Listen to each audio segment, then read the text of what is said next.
Doctor সাহেব, আমি কিরকম যেন একটা একটা বন্দি হয়ে আছি, কেমন যেন একটা আতঙ্ক আমার ভিতরে কাজ করে।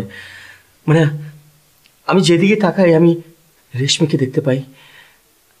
আমি ঠিক মতো ঘুমাতে পারি না, আমি কোথাও যেতে পারি না ডাক্তার সাহেব।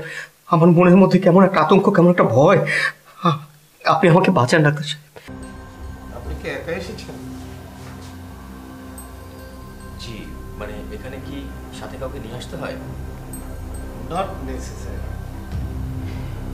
আসলে বছর দুয়েক আগে আমাদের মহল্লায় একটি পরিবার আসে।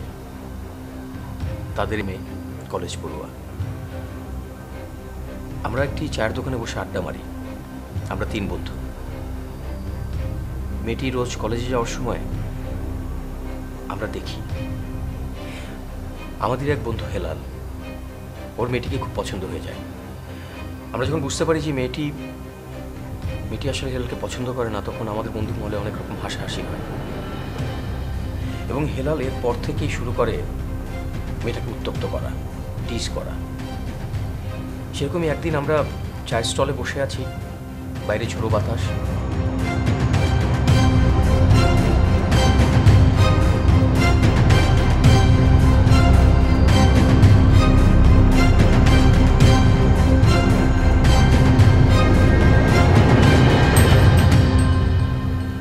সেদিনই মেয়েটা আত্মহত্যা করেছিল। আসলে আমরা কতটা নিচে নেমে গিয়েছি আমরা নিজেরাও বুঝতে পারিনি। এই ঘটনার পর আমার কিন্তু এতটুকু অনুশোচনা হয়নি। এখন কি আপনার অনুশোচনা হচ্ছে? এটাকে অনুশোচনা বলা যায় কিনা আমি জানি না, কিন্তু ডাক্তার সাহেব আমি কিরকম যেন একটা একটা বন্দি হয়ে আছি, কেমন যেন একটা আতঙ্ক আমার ভিতরে কাজ করে। মানে আমি যেদিকে তাকাই আমি রেশমিকে দেখতে পাই। আমি ঠিক মতো ঘুমাতে পারি না, আমি কোথাও যেতে পারি না ডাক্তার সাহেব। আমার মনের মধ্যে কেমন একটা আতঙ্ক, কেমন একটা ভয়। আপনি আমাকে বাঁচান ডাক্তার সাহেব, প্লিজ। আপনি তাকে দেখতে পান? হ্যাঁ হ্যাঁ, পাই। কথা বলে?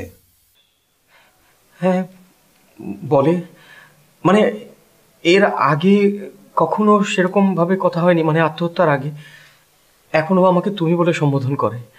আপনি বলছেন তার সাথে আপনার তেমন ভাবে কথা হয়নি, অথচ আপনাকে তুমি বলে ডাকে।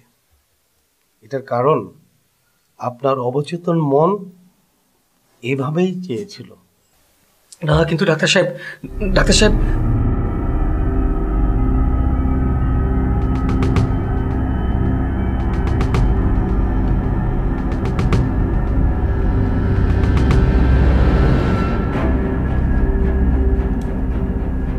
সুজন সাহেব, আপনি জানেন আপনি কত বড় অন্যায় করেছেন?